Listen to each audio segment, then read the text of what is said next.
Hello everyone, welcome back to my another YouTube video. So in today's topic, we'll be discussing different topics of management like objectives of management, importance of management. So let's just start by talking about objectives of management. When we talk about objectives of management, the very first objective that we have is social objective. Now, what do we mean by social objective? देखो, नाम से पता चल रहा है social, इसका क्या मतलब है? सोसाइटी के बारे में बात हो रही है. सो अगर अब सोसाइटी के बारे में बात हो रही है तो एक चीज़ हमें बहुत अच्छे से समझ में आती है कि कोई भी ऑर्गेनाइजेशन प्रोडक्शन करने के लिए जो सामान है, जो रॉ मटेरियल है, वो सोसाइटी से लेती है, राइट? एंड उसी सोसाइटी को वो फाइनल गुड्स बनाकर वापस देती है. So they have an obligation towards the society कि उनको क्या करना है, उनको सोसाइटी की इम्प्रूवमेंट करनी है. तो जो ये गुड्स बनाती हैं, ये बेस्ट क्वालिटी के गुड्स हों, इनके पास जो एम्प्लॉयज़ आते हैं उनके अमंग्स ये डिफ्रेंशिएट ना करें, सबको इक्वल अपॉर्चुनिटी दें, एनवायरनमेंट को ख़राब ना करें, किसी भी टाइप का पोल्यूशन ना करें. सो ये सारी चीज़ें आती हैं सोशल ऑब्जेक्टिव्स ऑफ मैनेजमेंट में. सेकेंड ऑब्जेक्टिव होता है ऑर्गेनाइजेशनल ऑब्जेक्टिव. ऑर्गेनाइजेशनल ऑब्जेक्टिव, जब भी कोई एक ऑर्गेनाइजेशन सेटअप करती है, it has a basic motive. जैसे अगर हम बात करते हैं स्कूल्स की, तो स्कूल्स का बेसिक ऑब्जेक्टिव क्या है? To impart education amongst the students, right? तो organisational objectives when we are talking about, तो ऑर्गेनाइजेशन किस पर्पस से सेटअप हुआ था, what they want to achieve, that is a part of organisational objective. अब organisational objective further 3 objectives में divided है.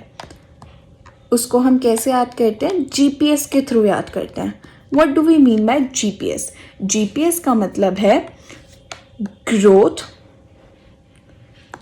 Profit and last survival. Survival basically last नहीं है, सबसे पहला है. एक ऑर्गेनाइजेशन जब भी सेटअप होगी तो उसको सबसे पहले मार्केट में सर्वाइव करना पड़ेगा in front of their competitors, कि वो मार्केट में टिक जाए. अगर वो ब्रेक इवन पे काम करता है कि जितना वो लगा रहे हैं बिजनेस में एंड उतना ही वो अर्न कर रहे हैं, तो that is they are just surviving. अब बिजनेस को प्रॉफिट भी चाहिए, सिर्फ सर्वाइव करना तो इनफ नहीं है. सर्वाइव कितने टाइम तक कर लोगे? हमें लॉन्ग रन के लिए प्रॉफिट चाहिए एंड उससे भी ज़्यादा लॉन्ग रन के लिए हमें ग्रोथ चाहिए बिजनेस की. तो प्रॉफिट क्या होता है? जब आपके रेवेन्यू ज़्यादा हैं आपके एक्सपेंडिचर से.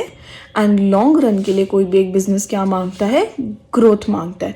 तो ऑर्गेनाइजेशनल ऑब्जेक्टिव इस तरीके से सेटअप करे जाते हैं कि किसी भी ऑर्गेनाइजेशन को ग्रोथ मिले, वो ऑर्गेनाइजेशन प्रॉफिट अर्न करे, एंड बेसिक पर्पस होता है सर्वाइवल.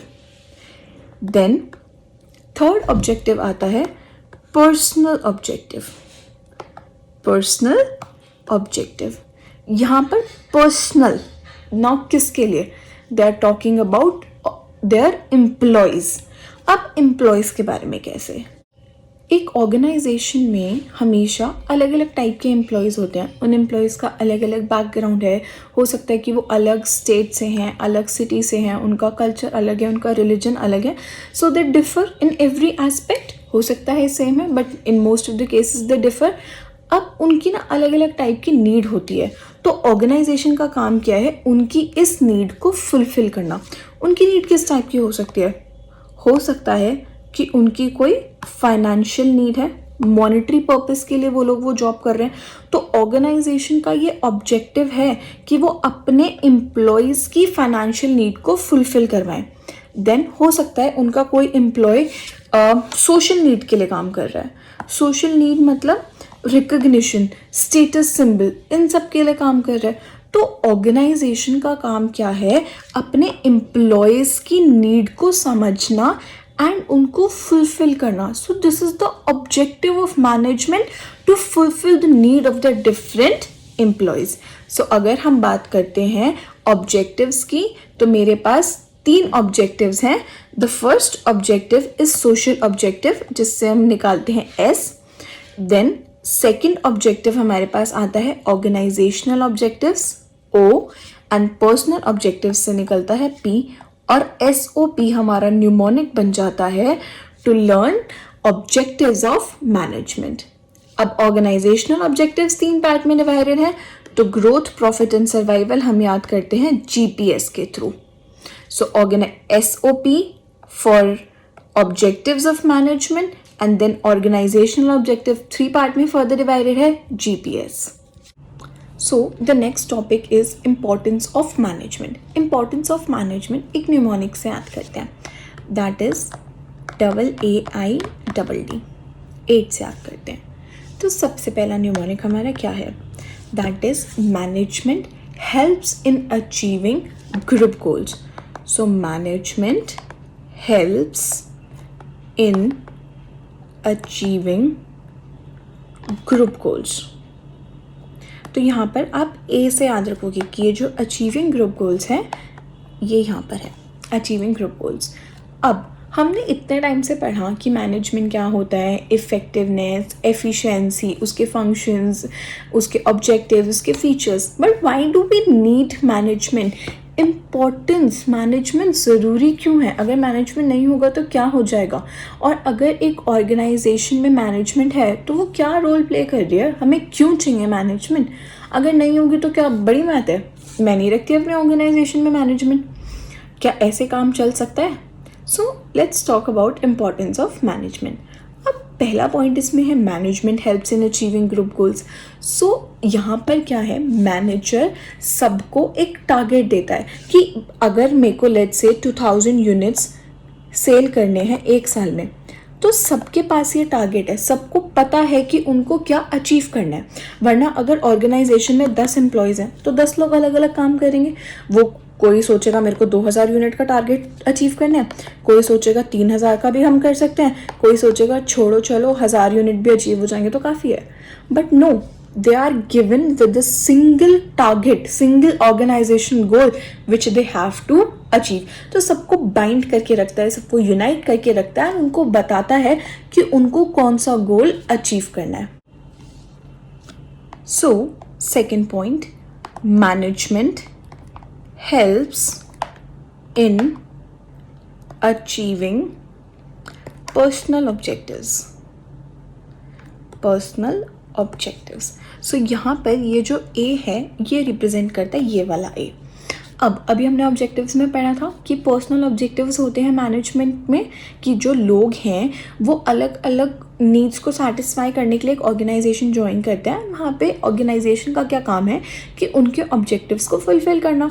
अब किसी का ऑब्जेक्टिव फाइनेंशियल ऑब्जेक्टिव्स है, फाइनेंशियल नीड्स है, किसी की सोशल नीड्स है, तो सबको एक साथ लेके चलना, सबकी नीड्स को फुलफिल करना एंड अपना गोल अचीव करवाना is a part of management. So इसीलिए मैनेजमेंट ज़रूरी है ताकि वो उनकी नीड को फुलफ़िल करवा सके एंड जब उनकी नीड फुलफ़िल हो जाएगी, उनके ऑब्जेक्टिव्स फुलफ़िल हो जाएंगे तो they will work towards the organisational goals. तो अगर मैनेजमेंट नहीं होगी तो उनके पर्सनल ऑब्जेक्टिव्स कौन फुलफ़िल करवाएगा? उनके पर्सनल ऑब्जेक्टिव्स अगर फुलफ़िल नहीं होंगे तो वो हमारी ऑर्गेनाइजेशन के लिए काम नहीं करेंगे।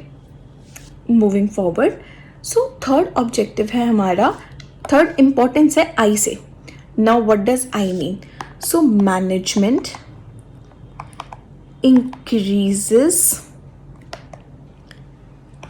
एफिशिएंसी। अब हमने याद करा था कि एफिशिएंसी में यहाँ पर वर्ड क्या है, यहाँ पर वर्ड है सी। तो सी का क्या मतलब है? It is related to cost. अब मैनेजमेंट का क्या काम है? ऑर्गेनाइजेशन गोल्स को अचीव करवाना, but with the minimum cost और विद द रिड्यूस्ड कॉस्ट। अगर मेरे को 2000 यूनिट्स प्रोड्यूस करने हैं, सो 2000 यूनिट्स लेट्स से मेरे 2 लाख रुपीज़ की कॉस्ट में भी प्रोड्यूस हो सकते हैं एंड लेट्स से 1.5 लाख में भी वो प्रोड्यूस हो सकते हैं। तो what would a management want? Obviously कि वो कम से कम कॉस्ट में प्रोड्यूस हो, वो क्यों 2 लाख रुपीज़ वेस्ट करेंगे? So management increases efficiency. Management ये देखता है कि अगर काम अचीव हो रहा है तो वो properly with the reduced cost and with an increased efficiency achieve ho. Now talking about the next function, that is D and D. आप पढ़ते हैं कि ये दोनों डी क्या है. सो फोर्थ फंक्शन आता है management works in dynamic environment. Dynamic environment, dynamic का मतलब क्या होता है? Which keeps on changing. And इसका सबसे अच्छा एग्जाम्पल क्या है? अभी कोविड का टाइम. तो अगर हम बात करते हैं स्कूल्स की, या लेट्स से इस पॉइंट में हम ये बोलते हैं कि जो हमारे एम्प्लॉयज़ हैं they are very much resistant to change. मतलब अगर कोई भी बदलाव आता है तो वो जल्दी से उसको अडेप्ट करने के लिए रेडी नहीं होते. तो अब ये काम एक मैनेजर का है कि वो अपने एम्प्लॉयज़ को कन्विंस करे, उनको समझाए, उनको एनवायरनमेंट के अकॉर्डिंग अडेप्ट करना सिखाए. So management works in a dynamic environment.